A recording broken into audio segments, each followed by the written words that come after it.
Okay. Hello everyone. हम लोग का ये वेक्टर का चौथा वीडियो है। ठीक है, पिछले 3 वीडियो में हम लोग कवर कर चुके हैं वेक्टर क्या होता है।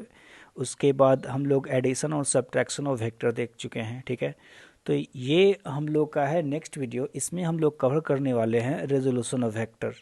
ठीक है, तो सबसे पहले रेजोल्यूशन ऑफ वेक्टर शुरू करने से पहले हम लोग जानते हैं यूनिट वेक्टर क्या होता है। इसका हम लोग को यूज आने वाला है रेजोल्यूशन में। तो यूनिट वेक्टर नाम से ही क्लियर है कि इसका जो मैग्नीट्यूड होगा 1 होगा। ठीक है, तो according to the definition unit vector has magnitude 1 and direction is along parent vector. Parent vector मतलब जिस वेक्टर से यूनिट वेक्टर आया उसको हम लोग पेरेंट वेक्टर बोलते हैं। तो सपोज कीजिए आपके पास, यहाँ रुकिए, मेरे को थोड़ा पेन का कलर चेंज करना है। ठीक है, तो अब इसमें सपोज कीजिए कि आपके पास एक पेरेंट वेक्टर यहाँ दिया हुआ है, वेक्टर ए। ठीक है, तो इसको हम लोग मानते हैं चलो पेरेंट वेक्टर। अगर इसका यूनिट वेक्टर हम लोग को निकालना है तो यूनिट वेक्टर जो होगा ये पेरेंट वेक्टर के पैरेलल होगा। ठीक है, और इसका जो मैग्नीट्यूड होता है 1 होता है। इसको हम लोग डिनोट करते हैं ए कैप से। वेक्टर ए के ऊपर अगर हम लोग कैप लगाते हैं तो आप हम लोग बोल सकते हैं कि ये ए का यूनिट वेक्टर हो गया। तो यहाँ पर हम लोग का फॉर्मूला है, जो ए कैप होगा वो वेक्टर ए डिवाइडेड बाय उसका मैग्नीट्यूड होता है। ऑब्वियस सी बात है कि अगर किसी वेक्टर में उसका आप मैग्नीट्यूड डिवाइड करते हैं तो वो कन्वर्ट हो जाएगा यूनिट वेक्टर, उसका मैग्नीट्यूड हो जाएगा 1।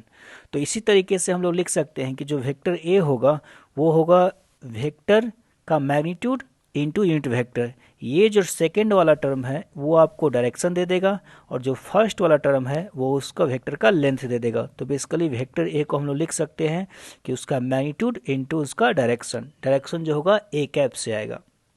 हाँ, एक नोट में हम लोग को बात ध्यान रखनी है कि unit vector along X Y and Z axes are I cap, J cap and K cap. ये हम लोग पहले ही कन्वेंशन मानकर चलते हैं कि जो एक्स एक्सिस के अलोंग जो एक्स डायरेक्शन है उसके अलोंग जो यूनिट वेक्टर होगा उसको हम लोग आई कैप बोलेंगे, वाई के along J cap and Z axis के अलोंग क्या बोलेंगे हम लोग, के कैप बोलेंगे। ठीक है, अब आता है हम लोग का नल वेक्टर क्या होता है। तो नल वेक्टर मतलब हो गया इसका मैग्नीट्यूड हो जाएगा 0।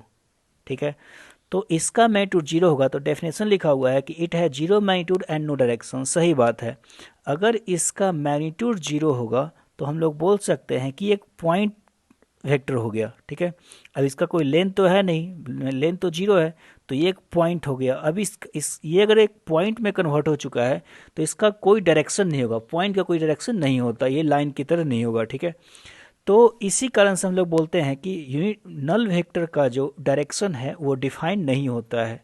तो हम लोग बोलेंगे कि हम लोग नल वेक्टर पढ़ते क्या है। तो सिंपल सी बात है कि अगर सपोज कि ये कहीं ये लिखा हो कि vector A is equal to vector B, तो अगर हम लोग कैलकुलेशन करेंगे वेक्टर कैलकुलेशन तो हम लोग लिख सकते हैं कि vector A minus vector B is equal to 0। लेकिन ये लिखना एक्चुअली सही नहीं है हम लोगों को कि vector A minus vector B is equal to 0। क्यों नहीं सही है? क्योंकि आप लेफ्ट हैंड साइड में आपने एक वेक्टर क्वांटिटी लिख रखी है। ठीक है, लेफ्ट साइड में आपका एक वेक्टर है, राइट साइड में आप स्केलर नहीं लिख सकते। एक वेक्टर और एक स्केलर को बराबर नहीं लिख सकते हैं। तो इसी कारण से हम लोगों ने एक नल वेक्टर डिस्कवर किया। जिस तरह से स्केलर क्वांटिटी में 0 होता है उस तरह से वेक्टर क्वांटिटी में 0 का काम नल वेक्टर करता है। आप इसके ऊपर कैप भी लगा सकते हैं, आप इसके ऊपर एरो भी लगा सकते हैं, कोई दिक्कत नहीं है, इसमें आपको गलत नहीं माना जाएगा। चलिए, तो अब आते हैं हम लोग मेन टॉपिक पे, वो है आपका रेजोल्यूशन ऑफ वेक्टर। तो रेजोल्यूशन ऑफ वेक्टर सबसे पहले क्या होता है ये हम लोग जानते हैं।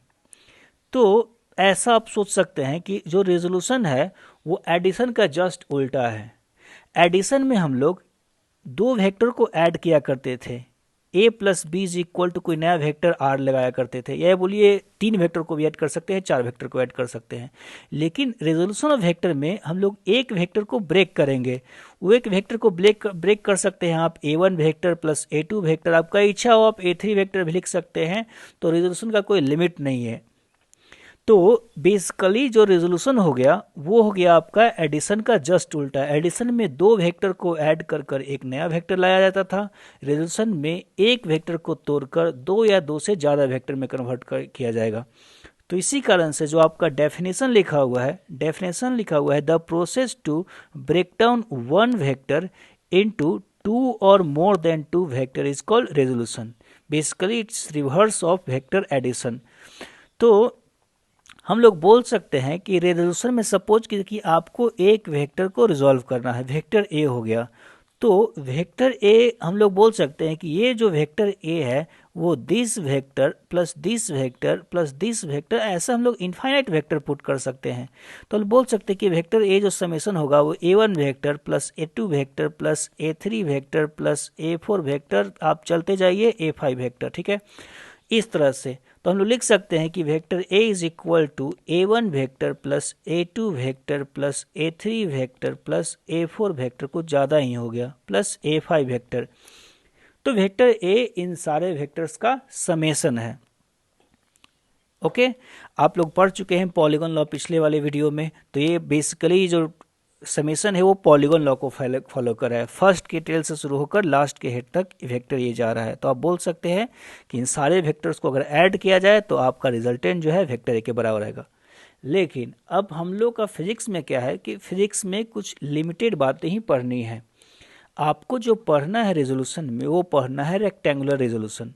रेक्टेंगुलर रेजोल्यूशन का मतलब ये हो गया, यहाँ है आपका रेक्टेंगुलर रेजोल्यूशन, ठीक है। तो रेक्टेंगुलर रेजोल्यूशन का मतलब ये हो गया कि आपको एक वेक्टर ए को ब्रेक करना है दो परपेंडिकुलर वेक्टर्स में। रेक्टेंगुलर मतलब परपेंडिकुलर हो गया। तो आपको सपोज कीजिए कि ये वेक्टर ए दिया रहेगा और ये थीटा भी दिया रहेगा, ये थीटा भी दिया रहेगा। तो आप क्या करेंगे कि इस वेक्टर ए को दो डायरेक्शन में ब्रेक करेंगे और दोनों जो डायरेक्शन होंगे वो परपेंडिकुलर एक दूसरे के होंगे। तो आपका एक वेक्टर ये हो गया, उसको हम लोग अगर एक वेक्टर को इस तरह से रखें, ठीक है, मैं ऑलरेडी जान रहा हूँ कि मुझे वेक्टर ए के हेड तक पहुँचना है, और दूसरा वेक्टर मैं अगर ये रखूँ, तो इस दोनों को हम लोग बोल सकते हैं कि ये vector A1 plus A2 will be equal to vector A. इसको A1 A2 के बजाय हम लोग नाम दे सकते हैं A पैरेलल, ऐसा हम लोग फॉलो करते हैं। और ये हो गया A परपेंडिकुलर वेक्टर। तो A parallel vector plus A perpendicular vector जो होगा आपका वेक्टर ये हो जाएगा। मतलब मैं नीचे लिख सकता हूँ कि वेक्टर A जो होगा वो समेशन होगा A parallel vector plus A perpendicular vector, इस दोनों का समेशन होगा, ठीक है। याद रखिए मैं वेक्टर समेशन कर रहा हूँ, इसका मतलब ये नहीं मैं बोल रहा कि आप ये लिख दें कि A is equal to A parallel plus A perpendicular. ये लिखना बिल्कुल गलत है। क्यों गलत है? क्योंकि यहाँ पर आपने वेक्टर साइन दिया नहीं है। मतलब आप ये बोल रहे हैं कि जो A का मैग्नीट्यूड होगा वो A पैरेलल के मैग्नीट्यूड और A परपेंडिकुलर के मैग्नीट्यूड के बराबर होगा, जो कि बिल्कुल गलत है। क्यों गलत है? क्योंकि A पैरेलल हो सकता है कि 3 यूनिट हो और ए परपेंडिकुलर जो हो सकता है 4 यूनिट हो, ठीक है।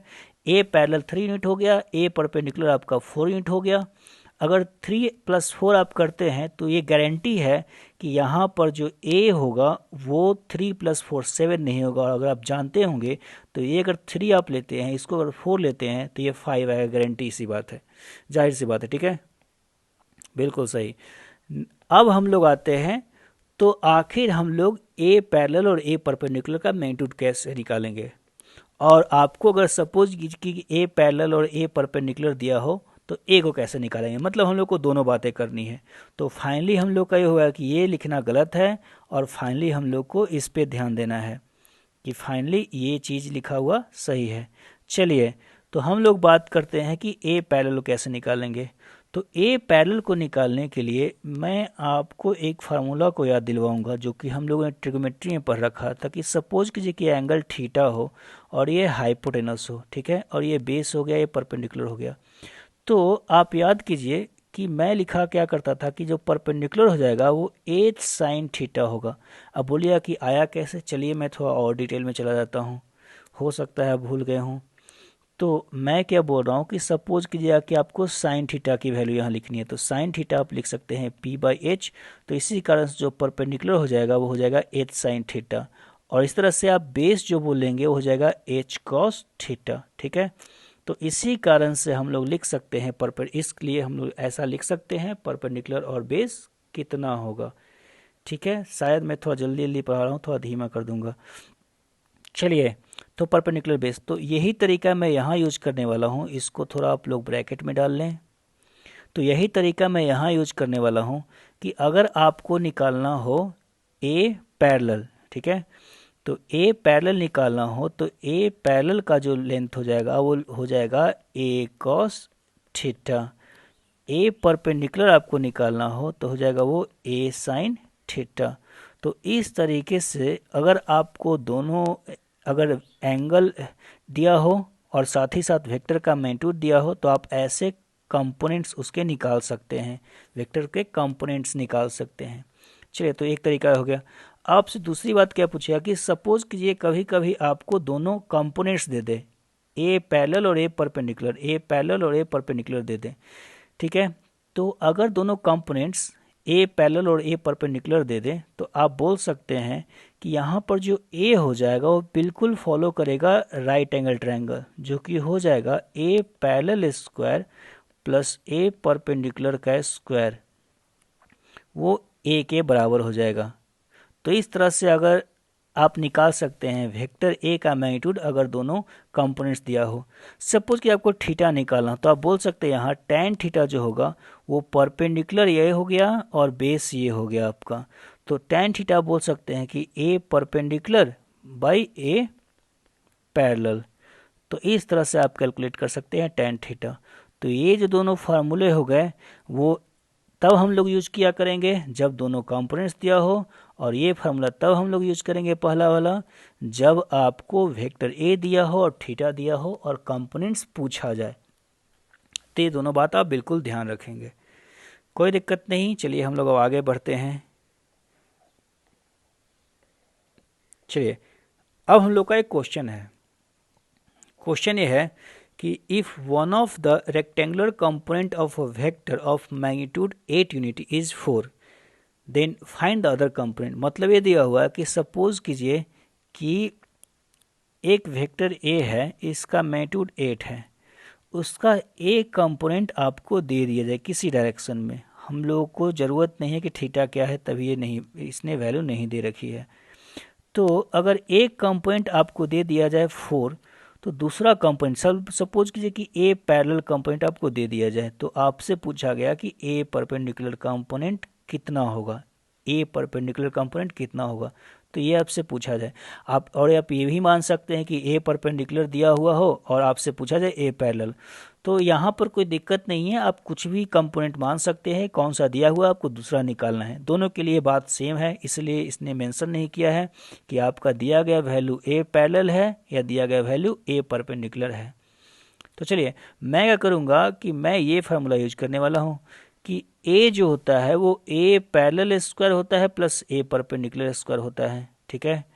या आप सिंपल ट्रिग्नोमेट्री भी यूज कर सकते हैं, वेक्टर कोई बड़ी सी बात नहीं है। आप सिंपल ये भी यूज कर सकते हैं कि ये बेस पता हो, हाइपोटेनस पता हो तो परपेंडिकुलर कैसे निकालते हैं, लेकिन कोई बात नहीं, मैंने ये फार्मूला लिख रखा है तो इसको चलिए यूज किया जाए। तो हम लोग बोल सकते हैं कि 8 is equal to 4 square plus A perpendicular square. तो इसको मैं स्क्वायर करने पे आएगा आपका 64 is equal to 16 plus A perpendicular square. आप ए परपेंडिकुलर जो लिखेंगे वो आपका आ जाएगा 48 रूट, जो कि आ जाएगा 4√3, ठीक है। तो ये हो जाएगा आपका दूसरा कंपोनेंट। आप और भी तरीके हैं, दूसरे तरीके भी यूज कर सकते हैं, ऐसा नहीं है कि आप क्वेश्चन को एक ही तरीके से बनाएं, वो आपके लिए आसानी होगी। चलिए, तो इस तरह से हम लोग वो क्वेश्चन सॉल्व कर लिए। अब आता है आपका नेक्स्ट पॉइंट, नेक्स्ट टॉपिक जो है रेजोल्यूशन में, वो है कार्टेशियन रेजोल्यूशन। कार्टेशियन रेजोल्यूशन मतलब ये हो गया कि आपको इस केस में वेक्टर को जो रिजॉल्व करना है वो एक्स और वाई एक्सिस के लॉन्ग करना है। यहाँ हम लोग एक्स वाई कर रहे हैं, बाद में जेड भी कर सकते हैं, कोई दिक्कत की बात नहीं है। तो कार्टेशियन रेजोल्यूशन हो गया, आपको वेक्टर को रिजॉल्व करना है एक्स और वाई एक्सिस के लॉन्ग। तो कोई बात नहीं है, हम लोगों ने रेक्टेंगुलर रेजोल्यूशन ऑलरेडी पढ़ रखा है, तो उसी को फॉलो करते हुए मैं ये बोल सकता हूँ, चलिए थोड़ा पेन अलग कर लिए, पेन का कलर चेंज किया जाए। उसी को फॉलो करते हुए मैं ये बोल सकता हूँ कि आपका जो एक कंपोनेंट हो जाएगा वो इस तरह से हो जाएगा और दूसरा कंपोनेंट वाई एक्सिस के लॉन्ग ऐसे हो जाएगा। तो यहाँ आप दोनों का समेशन देख सकते हैं कि आपका आ जाएगा वेक्टर ए।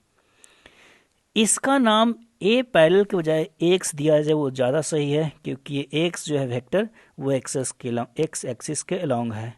दूसरा नाम ए वाई हम लोग देते हैं क्योंकि ये वाई एक्सिस के अलोंग है।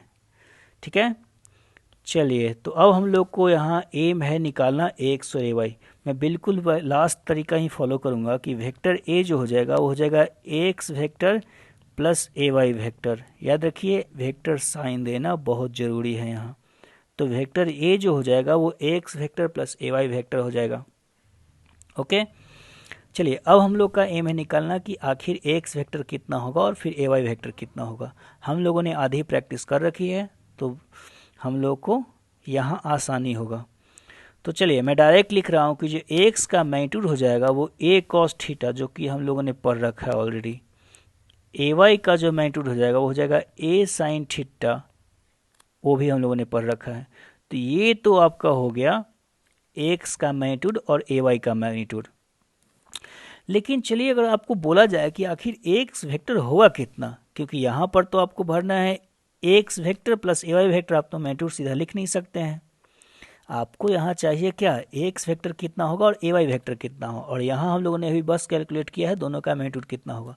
तो मैं आपको बोलूँगा कि आप याद कीजिए, हम लोगों ने अभी अभी पढ़ रखा है यूनिट वेक्टर। यूनिट वेक्टर बोलता क्या है कि कोई ही वेक्टर जो होता है, चलिए उसका नाम मैं वेक्टर बी कर देता हूँ ताकि कन्फ्यूजन ना हो।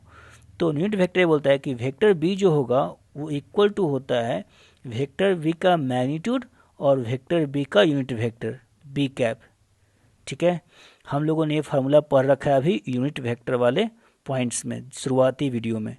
ठीक है, तो मतलब ये हो गया कि कोई भी वेक्टर अगर आपको बी लिखना हो तो आपको लिखने के लिए क्या चाहिए कि उसका लेंथ कितना होगा जो कि उसका मैग्नीट्यूड रिप्रेजेंट करेगा, और उसका डायरेक्शन कितना होगा जो कि उसका यूनिट वेक्टर रिप्रेजेंट करेगा।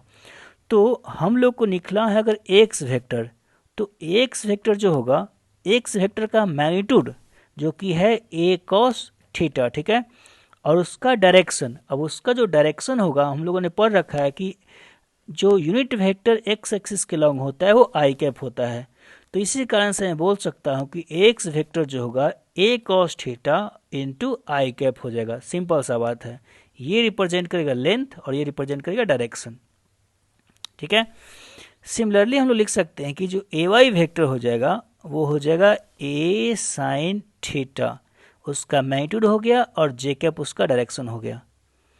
ठीक है, तो अब आपके पास है एक्स वेक्टर और ए वाई वेक्टर। अब आप इस फॉर्मूले को कंटिन्यू कर सकते हैं और आप लिख सकते हैं कि वेक्टर ए जो होगा वो हो जाएगा आपका ए कॉस थीटा आई कैप प्लस ए साइन थीटा जे कैप। तो फाइनली आपने वेक्टर ए को रिजॉल्व कर दिया आई कैप और जे कैप के अलोंग। ओके, हाँ अब इसका अगर रिवर्स पूछा जाए आपसे, रिवर्स पूछा है तो हम लोग यही बोल सकते हैं लास्ट फार्मूले को यूज करते हुए।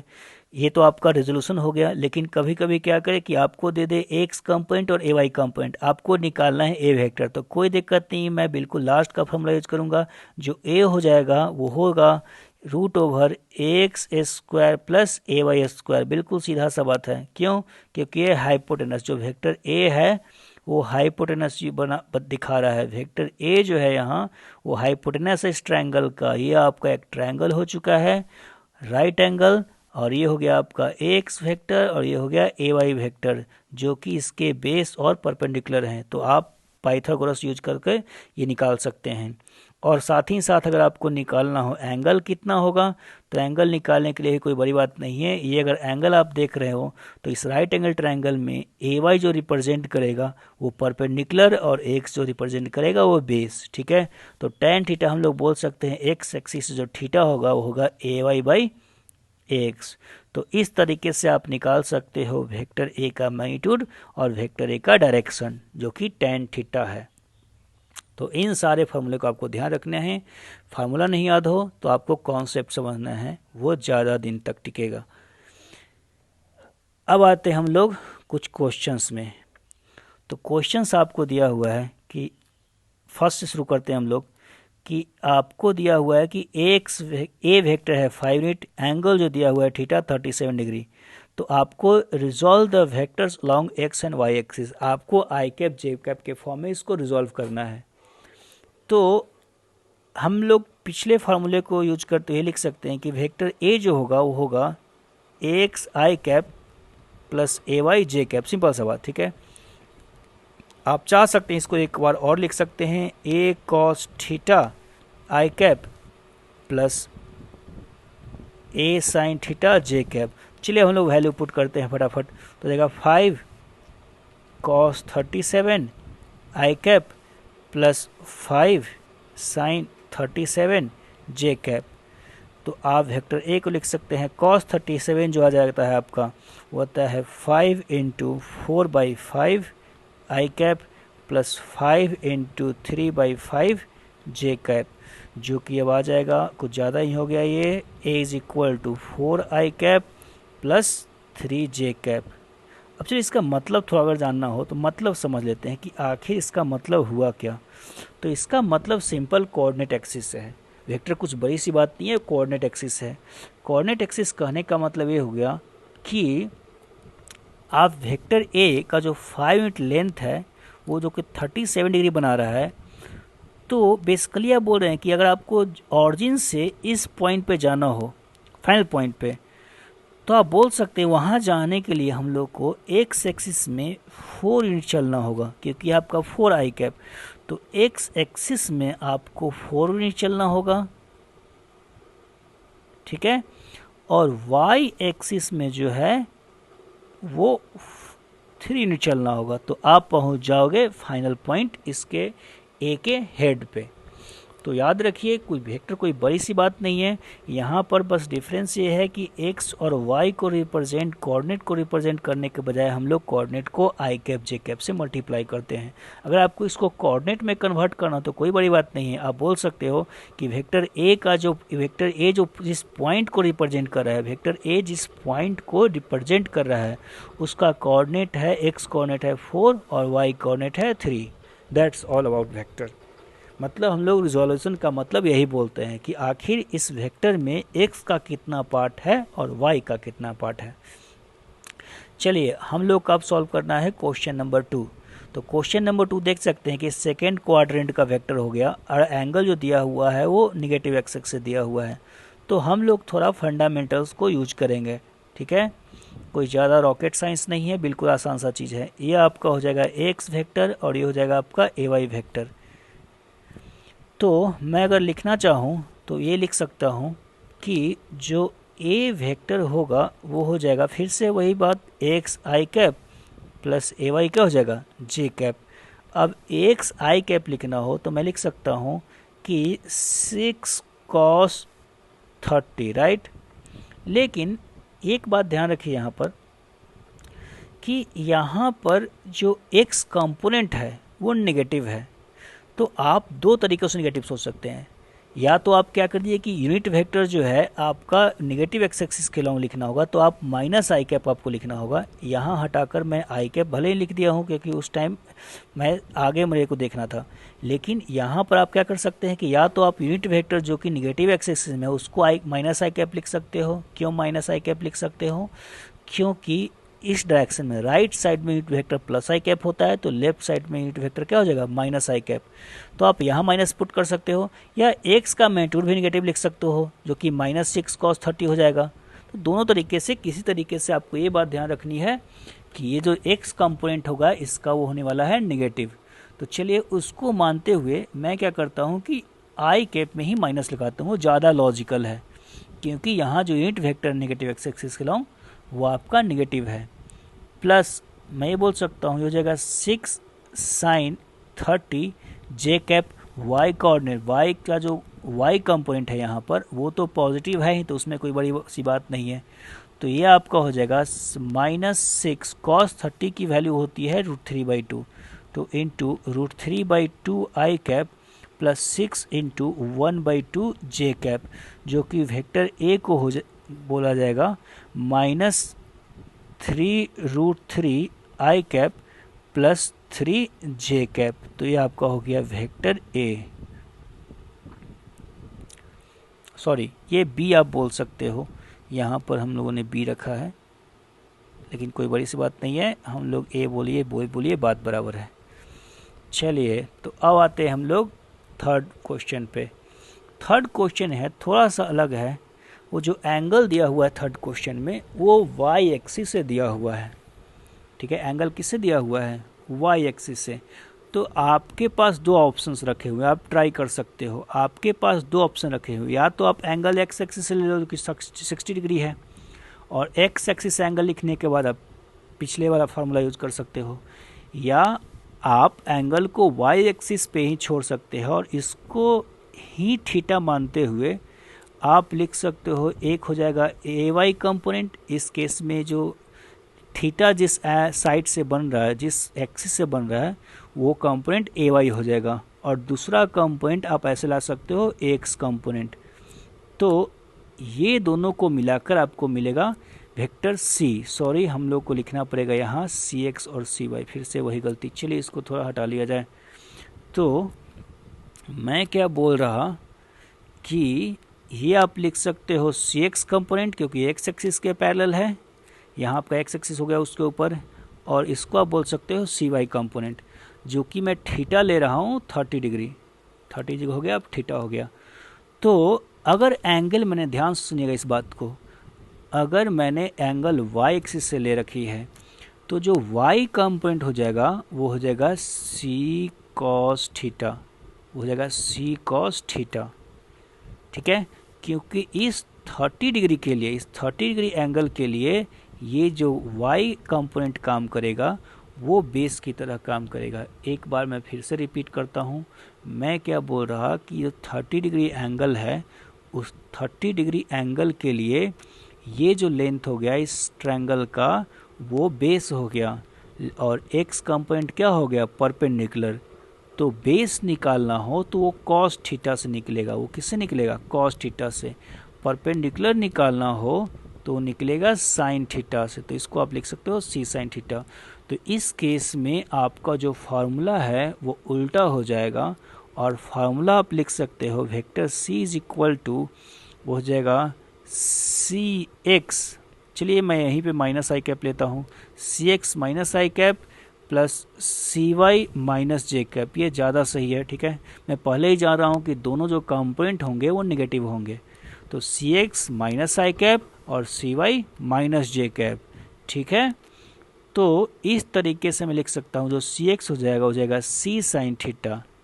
याद रखिए यहाँ एक्स कंपोनेंट में साइन थीटा आ रहा है, minus I cap plus C cos theta, और हो जाएगा माइनस जे कैप। इसका अगर वैल्यू पुट किया जाए तो आपका आ जाएगा, जो c का वैल्यू है वो 8 है, और साइन थीटा आप लिख सकते हो उसको 1/2 minus I cap plus 8 into √3/2 minus J cap.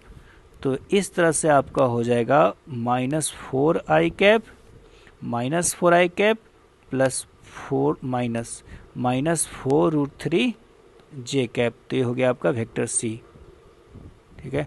अगर किसी को डाउट है इसमें तो मैं आपको ये सजेस्ट कर सकता हूँ कि आप दूसरे तरीके से भी बना सकते हो। आप क्या कर सकते हो? दूसरे तरीके से भी बना सकते हो। चलिए मैं इसको यहाँ पर सॉल्व कर देता हूँ। मेथड ये हो गया, सपोज कीजिए कि मेथड 1, ठीक है, और ये हो गया सपोज कीजिए मेथड 2। मैं क्या करूँगा कि इस केस में जो एंगल मैं लूँगा वो थीटा जो रहेगा वो निगेटिव एक्स एक्सिस रहेगा, इससे थीटा रहेगा, ठीक है। तो अगर मैं इससे थीटा लेता हूँ तो उस केस में मेरे को फार्मूला जो लिखना होगा वो लिखना पड़ेगा C vector will be equal to C X minus I cap plus C Y minus J cap. Formula तो वही है, लेकिन यहाँ पर मैं लिखूँगा सी कॉस 60, जो क्योंकि एंगल जो 60 डिग्री है। एक मिनट,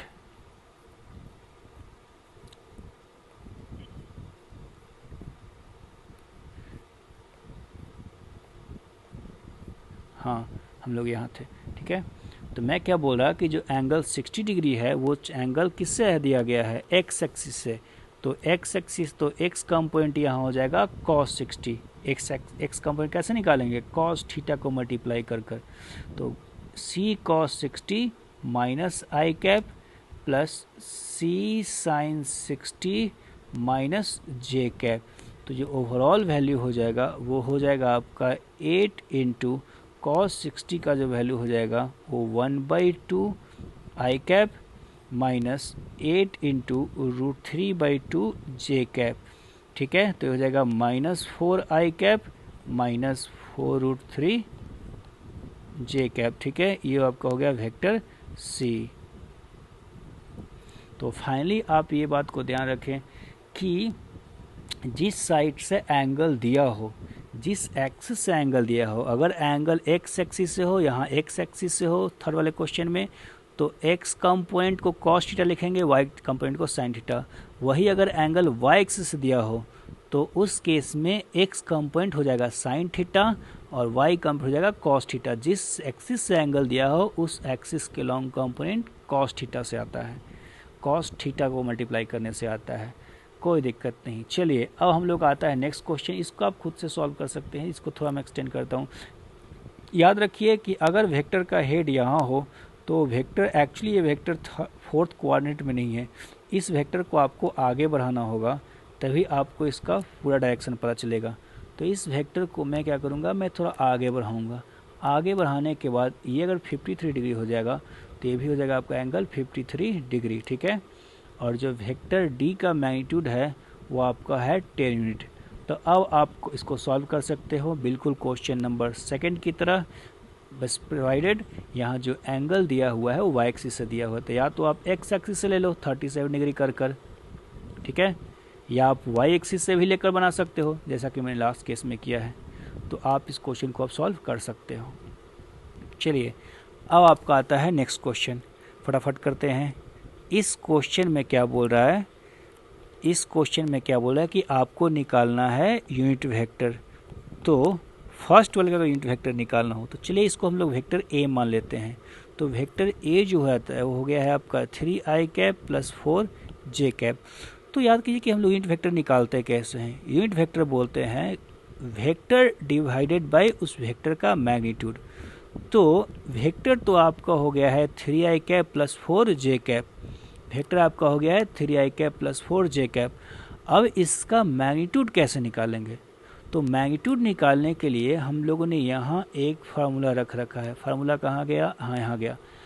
आपके पास एक फार्मूला है a इज इक्वल टू जो वेक्टर a का मैग्नीट्यूड होता है वो उसका x कोऑर्डिनेट x कंपोनेंट का स्क्वायर प्लस y कंपोनेंट का स्क्वायर होता है। सही बात है। आपने अगर बोल रखा है कि इस वेक्टर का है मैं वेक्टर की वैल्यू है 3i cap plus 4j cap, मतलब इसमें x के लॉन्ग 3 यूनिट लेंथ है और y के लॉन्ग 4 यूनिट लेंथ है। तो टोटल जो मैग्नीट्यूड हो जाएगा वो हो जाएगा आपका 3a square plus 4a square. तो ये जो आ जाएगा आपका a कैप का वैल्यू वो हो जाएगा 3i प्लस 4j, और आप शायद जानते होंगे दोनों को स्क्वायर करने पर हम लोग को आता है 5। तो ये आपका वेक्टर ए का यूनिट वेक्टर हो गया, ठीक है। चलिए सेकेंड पार्ट इस तरह से हम लोग अगर सॉल्व करना है तो वेक्टर बी मान लेते हैं, इसको हम लोग 6i cap plus 4j cap, बिल्कुल इसी तरीके से, ठीक है। तो जो बी कैप होगा वो हो जाएगा आपका B vector divided by B का मैग्नीट्यूड। तो बी वेक्टर जो हो गया है वो हो गया 6i प्लस 4j, और उसका जो मैग्नीट्यूड हो गया है वो root over 6 square plus 4 square. तो 36 प्लस 16 ये आपका हो जाएगा 52, ठीक है।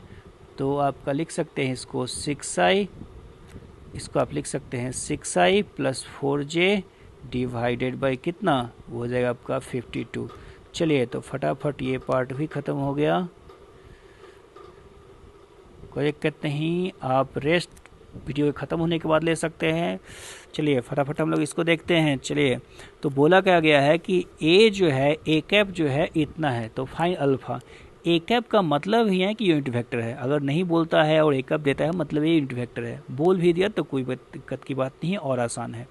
तो अगर ये यूनिट वेक्टर है, लेकिन याद रखिए यहाँ एक्स कंपोनेंट भी है, वाई कंपोनेंट भी है, जेड कंपोनेंट है, तो हम लोग ये बोल सकते हैं कि नेट जो मैग्नीट्यूड होगा वो 1 होगा। और इसका मैग्नीट्यूड कैसे निकाल सकते हैं, तो जो इसका मैग्नीट्यूड होगा 1 होगा, और इसका मैग्नीट्यूड हम लिख सकते हैं x square plus ay square plus az का स्क्वायर, ठीक है।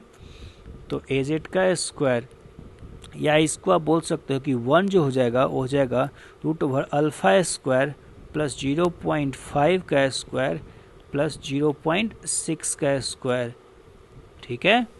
तो आइए अब इसको स्क्वायर दोनों साइड करते हैं। 1 is equal to alpha square plus 0.25 plus 0.36 plus 0.36, तो अल्फ़ा स्क्वायर की जो वैल्यू हो जाएगी 1 माइनस 0.25 माइनस 0.36, तो शायद आप इसको लिख सकते 0.75 माइनस 0.36, तो आप इसको लिख सकते हैं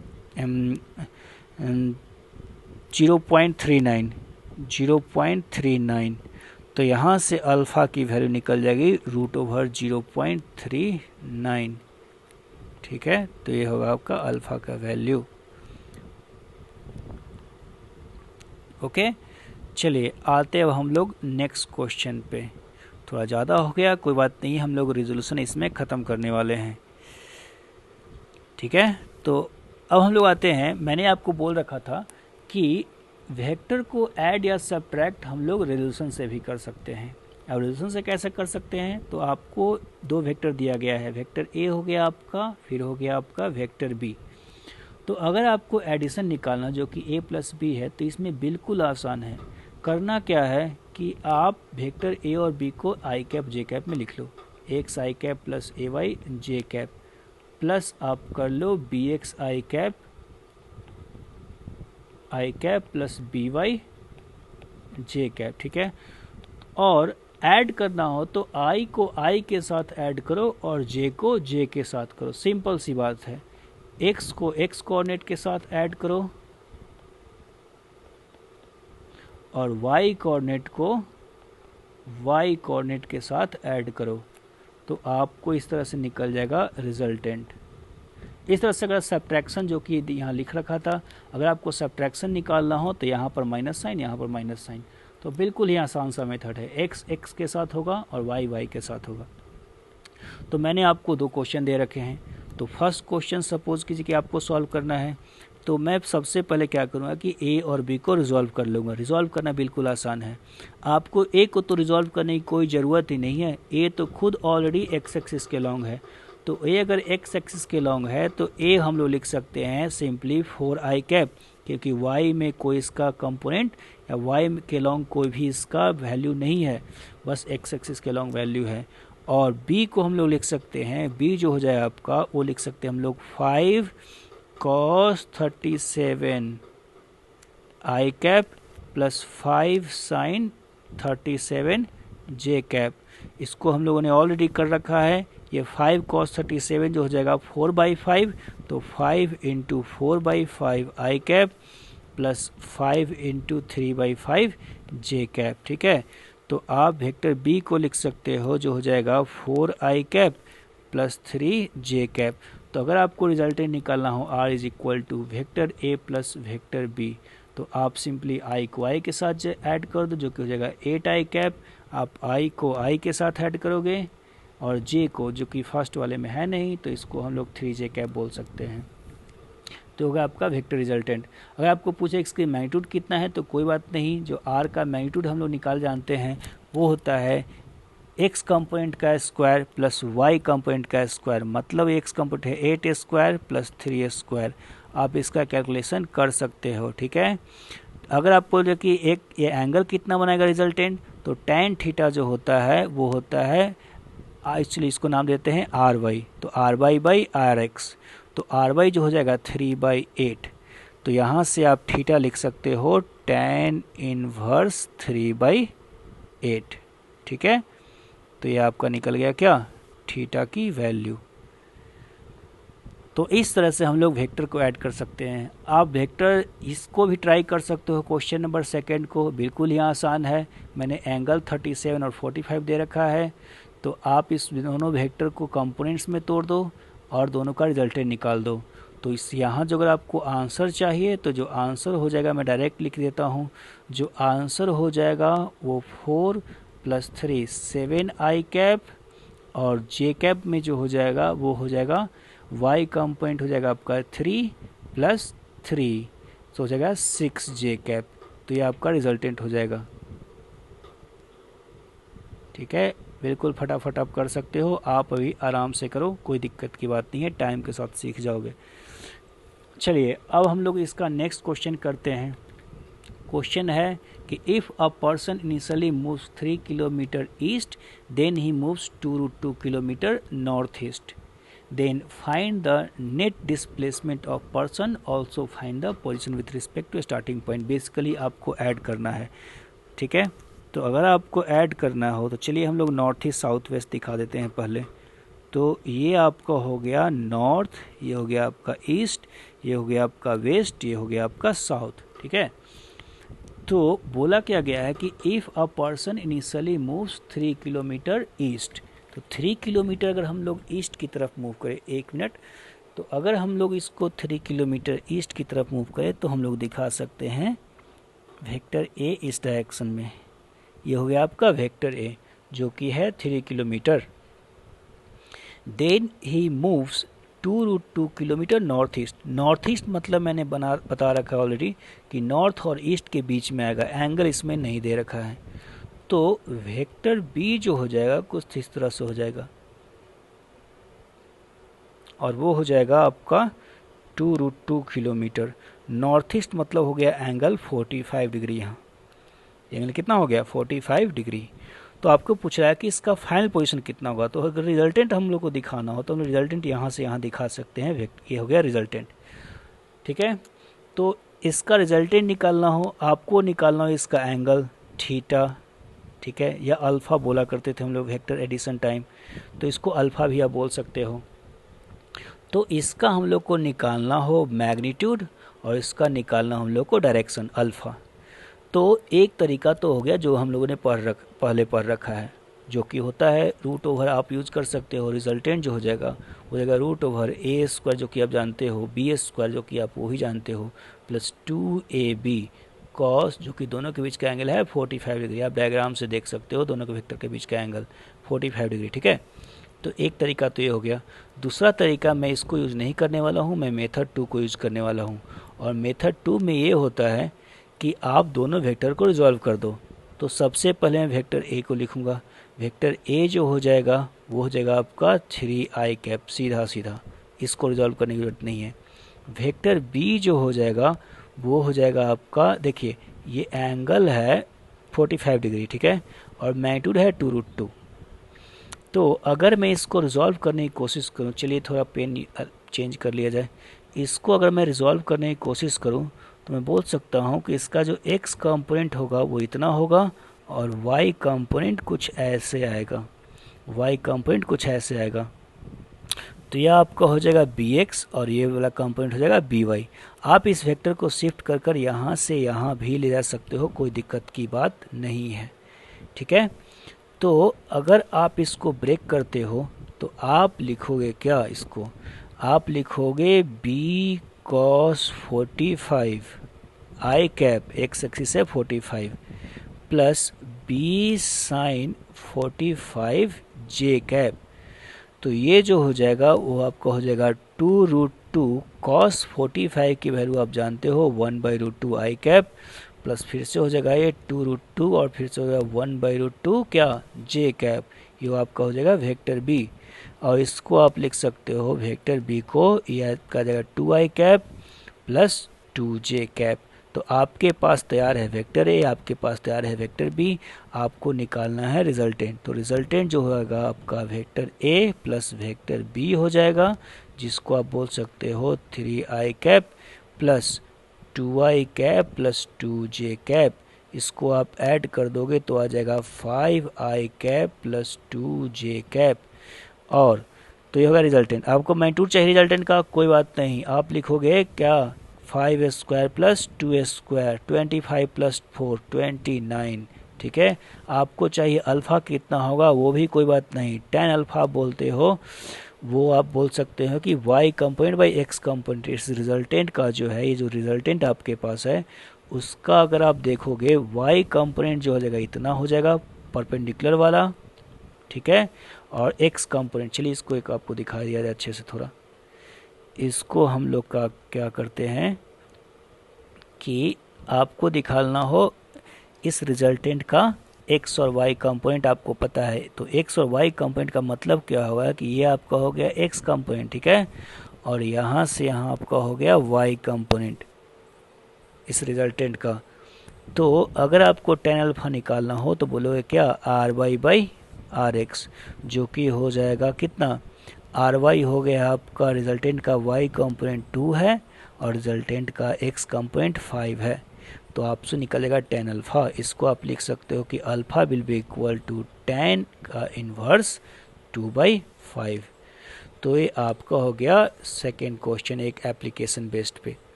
चलिए आपको अगर निकालना हो ये क्वेश्चन, थोड़ा ज़्यादा ही क्वेश्चन हैं यहाँ हम लोग के पास, तो चलिए इसको भी सॉल्व कर लेते हैं। मैं डायग्राम ड्रॉ कर देता हूँ।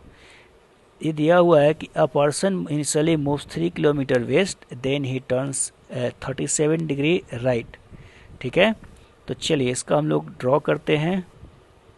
तो अगर हम लोग करते हैं ड्रॉ इसको, चलिए थोड़ा कलर, पेन का कलर चेंज कर लिया जाए। तो मैं क्या बोल रहा कि इसको अगर आप लोग ड्रॉ करते हो तो क्या होगा कि a person moves 3 kilometre waste. तो वेस्ट तो इस तरफ से आ गया, तो पहले वो मूव करता है वेक्टर ए जो कि वेस्ट की तरफ है। ठीक है, तो 3 kilometre west, then he turns 37 degree right and moves 5 kilometre. तो सोचिए कि ये पर्सन अगर इस साइड से जा रहा है, इधर से इधर जा रहा है, ठीक है, और वो अपना राइट देखने की कोशिश करे, तो उसका राइट तो इस डायरेक्शन में आएगा, नॉर्थ की तरफ। आप जा रहे हो वेस्ट की तरफ, इमेजिन करो आप जा रहे हो वेस्ट की तरफ। ठीक है, तो ये देखिएगा इसके राइट हैंड इस साइड होंगे, लेफ्ट हैंड इस साइड होंगे।